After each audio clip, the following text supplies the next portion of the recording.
welcome back to Sunny Live Show, and thank you so much guys for tuning in. Well guys, I'm back again with the Mzansi Reality TV show namhlanje sikhuluma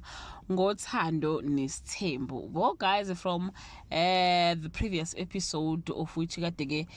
kuyi last day ye retreat ekade bekuyona ke amakhosikazi ke ababa ka Umusa Msile kwase ngazuthi ke akulunganga bakithi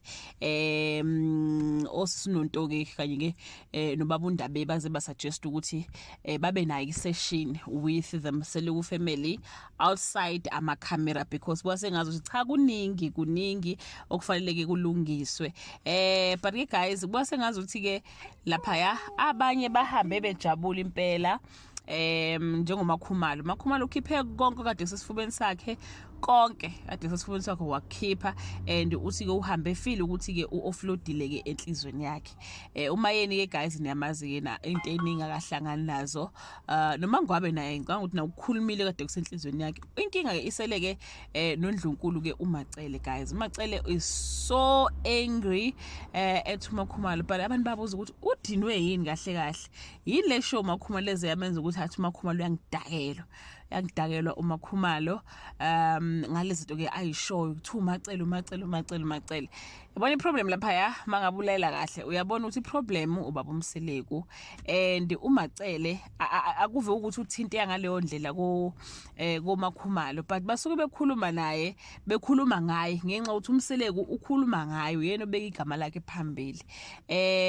uMacele guys usamxolela uMseleku ngakho konke wavuma nje ukuthi mayethi jump or just ask how high phela uMacele guys ungomunye wabantu ke uMusa Mseleku abayeke umsebenzi wathi abahlala ekhaya yabo so umunye umuntu bathula isalary ke so umuntu nomuntu uyamrespect umqashi wakhe so uMacele guys uMseleku wamxolela kudala uveze naye izolo ukuthi uMseleku used to insult him tshela ukuthi kanti wayangatholi ingane mesho lokho kushuthi kuMakhumalo wengeve ngakhe ekhuluma ngoMakhumalo but wayekhuluma ngeside lakho ukuthi mina kwathiwa nina manifika nizogana nanizokwenza izingane ngoba mina ngihlulekile so kwasho ukuthi noMakhumalo naye guys naye kushow yona the very same thing kuyena abanye babuza kanti le obsession yezingane eyingaka kuMseleku eyani obsession ukuthi azabe nezingane eziwu20 kungobani ngempela engaze ke aqhatha umndeni wakhe kulwamakhosikazi kubhekele but ke guys yeah we are hoping ukuthi ke next week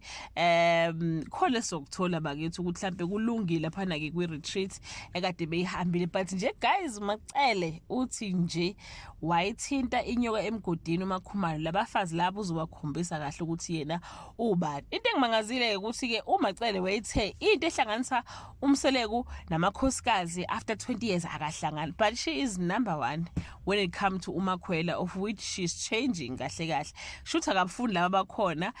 ufuna ke uMakhwela cha uMakhwela uyofika ngempela umlilo uvutha kulowa muzi uyofika nje umlilo uvutha ngempela ku episode ke ezolandela guys ubaba uMseleku uyabonakala ke ekhuluma noSine embuza ukuthi ngizothi ukhulelwe uthi uSine yebo uthi oh okay kanti why unga prevent uSine uyakhala naye on the other side guys kuyavela ke futhi naye uMacele esho ukuthi yena uyazi ukuthi uMakhumalo wakwakhulelwa he like it's a lot nje it's Makhumalo versus uMacele and futhi sizophinde sibone labakhosikazi ke awu3 isitimela saseMzumbe okumayeni uMakhumalo uMangwabe beye kwi outing I don't know ukuthi uMacele ushiyiwe or kwenzakalani but bose ngazuthi ke kuzoba khona iMacele's side bese kuba khona ke the 3 Mzumbis wife or mosquitoes I don't know what they call them but ke isitimela saseMzumbe naso sisele ngapha uMacele on the other side she support umyeni wakhe noma ngabe uthi ubheda kanjani but nje uzitshelile ukuthi yazini ukuze ngiphile kahle kufanele ngivume yonke into obaba yakhe ayishoye so yeah guys that bring us to the end of this video. Do comment below and share your opinion. Bye.